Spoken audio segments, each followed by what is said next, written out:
মানুষ সামাজিক জীব। আমরা সভ্য জাতি, সভ্যতা বুঝি, সভ্যতার চূড়ান্ত পর্যায়ে বসবাস করছি, কিন্তু আচরণ আমাদের অসভ্য জাতির নয়। মানুষের সম্মান দিতে জানে না। দুষ্টমি আর ফাজলামির একটা সীমা থাকা দরকার।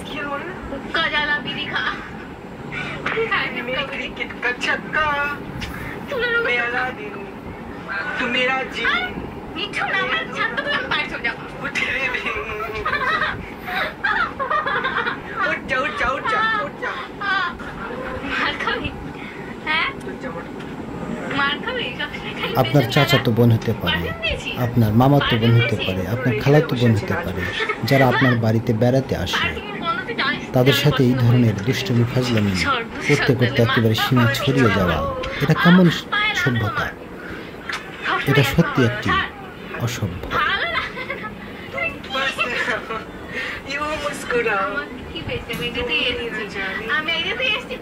দেখতে থাকুন শেষ পর্যায়ে, চূড়ান্ত পর্যায় পর্যন্ত।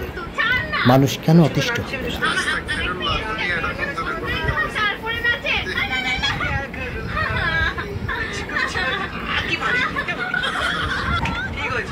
সেদিন প্র্যাঙ্ক করতে গিয়ে যে পায়ের হাল দেখেছিস কি হয়েছে? আপনারা নিজেরা নিজেদের ভাই বোনদের খবর নিন এবং এই অসভ্য আচরণ থেকে বিরত থাকুন। ভিডিওটি নিয়ে কেউ বাজে মন্তব্য করবেন না। এটি জাস্ট একটা দৃষ্টান্ত এবং উদাহরণ।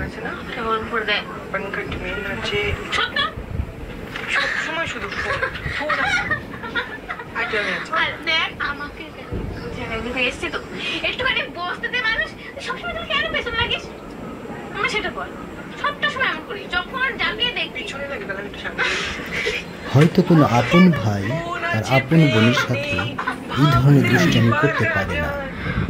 আপনার ভিডিওটি দেখেই বুঝতে পারবেন আপন ভাই বোন কখনো এই ধরনের আচরণ করতে পারে না।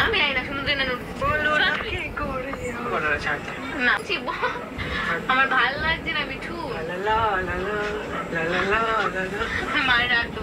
আমার বিরক্ত লাগছে। তুই সরবি?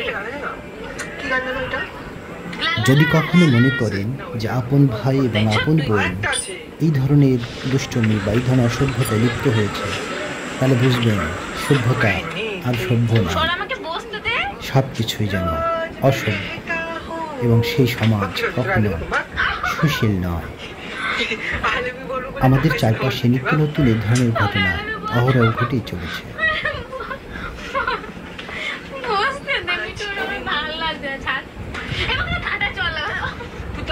আমি রেগুলার এমন করি, তাহলে ভালো না লাগার কি আছে? এটা তো তোর অভ্যাস হয়ে গেল।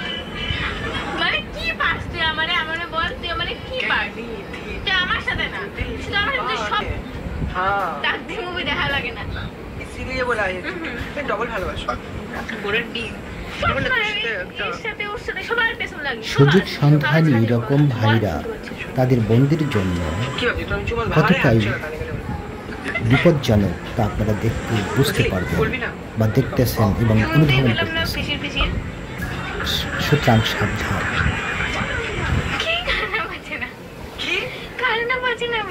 এরকম তুই এত ভালো, তোর বলছি কথা বলবি না, আমি জানি না। একটা গান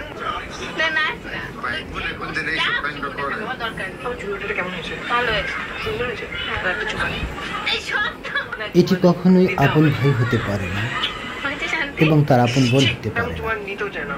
এটি কাজিন জাতীয় হতে পারে।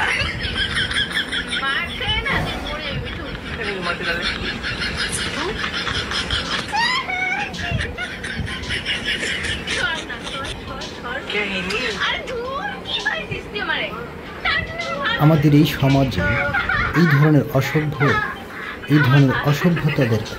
লোকদের কাছে বা উঠতি বয়সের এরকম অসভ্যদের কাছে আপনার বোন, আপনার ভাগ্নি কিছুতেই নিরাপদ নয়।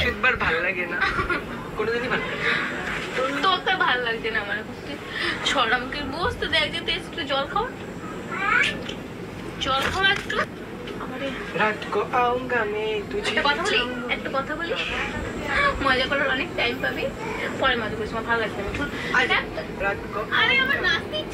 সুতরাং ভিডিওটি দেখুন এবং আপনি অনুধাবন করুন আর নিজেদের প্রতি সচেতন হন। নিজেদের সন্তানদের প্রতি, ভাই বোনদের প্রতি। ধন্যবাদ।